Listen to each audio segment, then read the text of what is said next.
Hey guys, welcome back to my channel. This is going to be our first fall reading vlog, which is so very exciting. I love fall so much, so I'm extremely excited for this.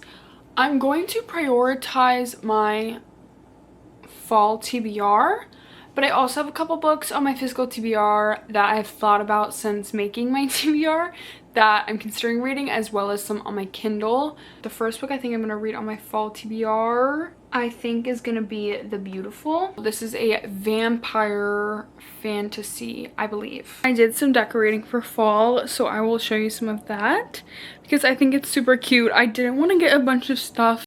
I added this little pumpkin and little gnome on my shelf. It's got this pumpkin candle. I have my blanket out from last year, and then I got this pumpkin pillow. Got this pumpkin candle, super cute. Pumpkin butter candle from last year. And then I just got these new towels and this mat and this cat. Leo and Aries like the new mat. A jar that I just put some tea bags in. I think that's it as far as fall decor. I didn't want to get too much. I might get some more stuff as the season progresses, but right now it's just like little touches here and there, which I think is cute.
Going to read The Beautiful, but I DNF'd it. And this is the second time that I've DNF'd this book, so I think it's a sign that it's not for me. I just couldn't get into the writing. I then read A Multitude of Dreams, which I was meaning to update you guys while reading this, but I just did not have the time. But I liked it. I rated it 3 stars. It's nothing that I'm gonna be writing home about, but it follows Seraphina, who has been taken by the princesses of her kingdom before the plague hit, and they want her to pose as Princess Imogen, who went off and got sick with the plague. And because the king is sick, they think that him, along with everyone else in the castle, will not notice that she's a completely different girl. Right. Her and all of these noble people, as well as the king and the princesses, they're all locked in the palace with all of the food that they've taken from the people. And now it's 4 years later and the plague has passed, but they're running out of food. And they don't know what is outside the castle because none of them have been outside. And Nico is a gravedigger that works for Lord Crane. After Lord Crane goes on a little journey, he comes back and says that he saw a light in the palace up in the tower. So he wants Nico and the other men that work for him to go check it out and see if anyone's living there so they can have a chat. Seems suspicious.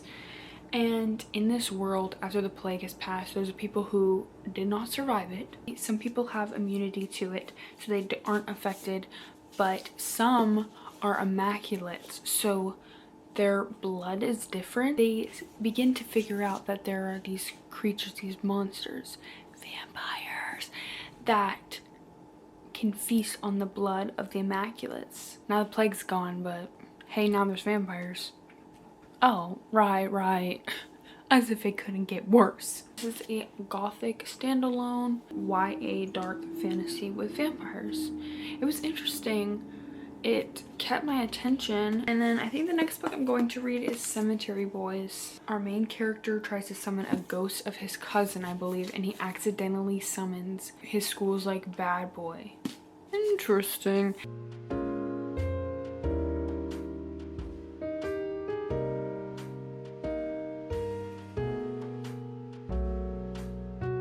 Hey guys, I finished Cemetery Boys and I really liked this. I rated it 4.25 stars. They have magical abilities. Brujo, I think it's called. They can sense when one of them has passed away, but they can't find the spirit. The family needs to find his cousin's spirit so that they can make sure that he makes it to the afterlife. If not, his spirit will just be roaming around. He tries to summon a spirit on his own, but accidentally summons the spirit of Julian, who is the school's resident bad boy. And they're trying to figure out if both Julian and his cousin's deaths are connected in some way. Because Yad is trans, his family is not really accepting him as a brujo, so he's trying to use the fact that he summoned the spirit on his own and is going to hopefully help Julian pass on so that he can be accepted by his family. But before Julian goes, he wants to make sure that his friends are safe, so he asks them to go try to check up on them and see if they can also find out how he was murdered. Spooky fantasy mystery, I guess you could say, and there is romance and it's super cute and I really like this. There's a second book. I don't know when it comes out, but this was perfect for the season. I really liked this and I've heard such good things about this, so I'm glad that it lived up to the hype. Then I read Hopelessly Devoted. I read it on my Kindle. I rated it 2 stars. Might be worth less, but you know, it follows Azriel and Victoria. Azriel and Victoria, and Azriel is a wizard, witch, whatever. Victoria can see ghosts. They were like childhood friends and they both had feelings for each other but didn't tell each other. Then she went off to college, then he came to visit her, and then they had one night together, but then something happened. We don't know, it went bad, and then they haven't seen each other in years, and now they're both happen to be moving back to town at the same time, and she's taking over his mom's old tea shop because his parents passed away, and he's a teacher now in that town, the school they used to go to. So things are happening, and literally right away, like the second time, third time they see each other, they're all over each other. They're like 2 teenagers. They're going crazy. Oh my gosh. They're like, but every time they're like, no, we shouldn't do this. No, we can't. No, like they stop. They either are stopping each other because one of them is like, no, we can't.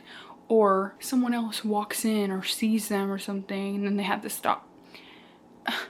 But Victoria's parents made a deal with a demon when she was a child so that she could see ghosts, so that they could have the power but they didn't actually have to be affected.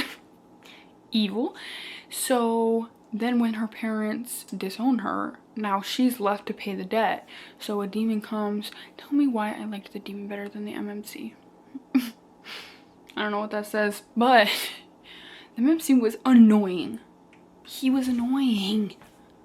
He was like pining in like a pathetic way and annoying and cringy. The things he was saying, every time I was in his POV, I was like, get me out. I don't like him. Then when the demon came on, I was like I felt more between them than the actual characters that were supposed to be in love. Make that make sense. I was cringing consistently throughout the story. I wanted to DNF it. Wouldn't recommend. Thank you guys so much for watching. I had so much fun making this fall reading vlog. I'm definitely gonna be having more over the next couple of months, probably September, October, possibly November, because that's still fall to me. I'm gonna get started on the second vlog right now because I'm just in the mood. I'm just reading fall books left and right, but we already got some books off of my fall TBR, which is pretty good. The book I'm going to be starting with in my next vlog is Mexican Gothic, and I'm very excited. Make sure to keep an eye out for that video, and make sure to like and subscribe, and I will see you guys in the next one.